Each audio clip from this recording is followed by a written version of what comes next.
When the Crusaders took Jerusalem in 1099, the streets ran red for days. No man, woman, or child was spared. Not even the sanctity of faith could hold back the sword. But from the ashes of that holy city rose a man who would turn the tide. A man of prayer and steel, a warrior called Saladin. This is March through history. He was born in 1137 or 1138 in Tikrit, in modern-day Iraq, not to a line of kings, but to a family of Kurdish origin serving under the Seljuk rulers. His name, Yusuf ibn Ayyub, but the world would know him as Saladin. Raised in Damascus and trained in theology and warfare, Saladin was not born a conqueror. He was quiet, studious, unassuming, but beneath the calm, a mind sharp as a scimitar. Saladin began his career under his uncle Shirkuh, a general in service to Nur ad-Dīn, ruler of Syria.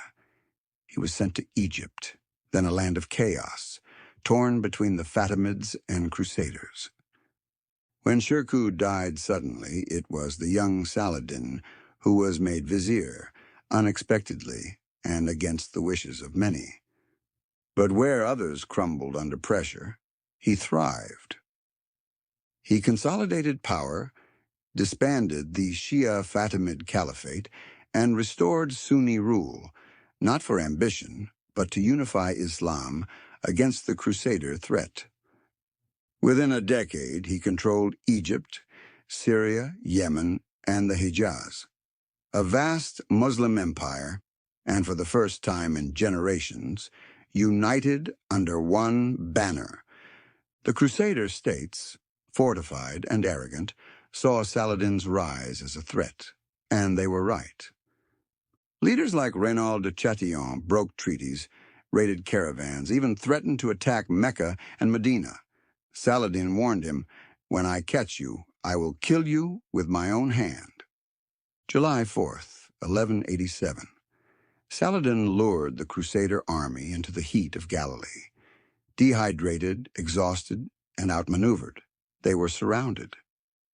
His tactics were brilliant. Block wells, control the high ground, unleash fire and arrow. By sunset, the Crusaders were broken. King Guy was captured. Reynald was executed by Saladin himself. This was more than victory.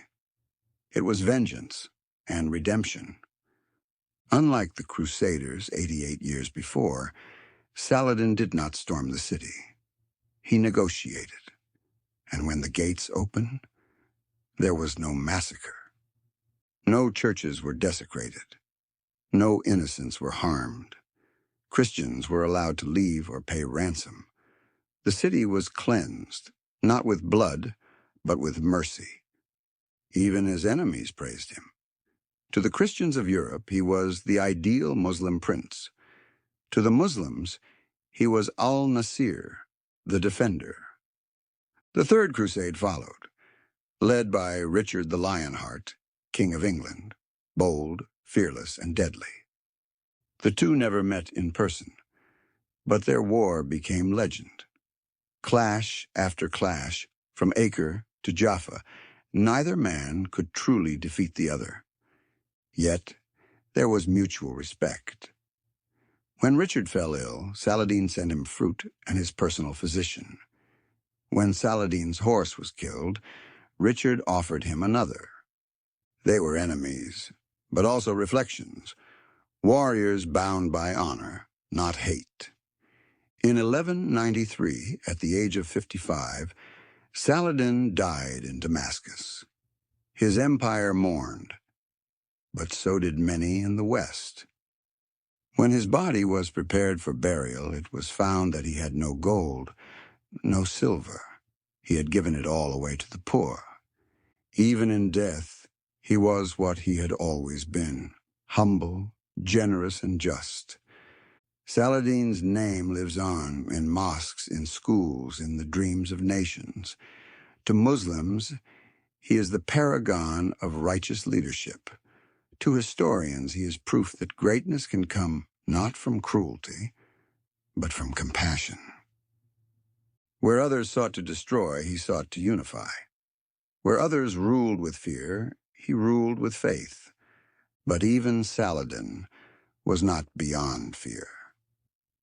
From the mountains of Persia they came, masters of disguise, killers without armies, shadows that could slay kings. Next on march through history, the assassins, shadows of the Crusades. This is March Through History.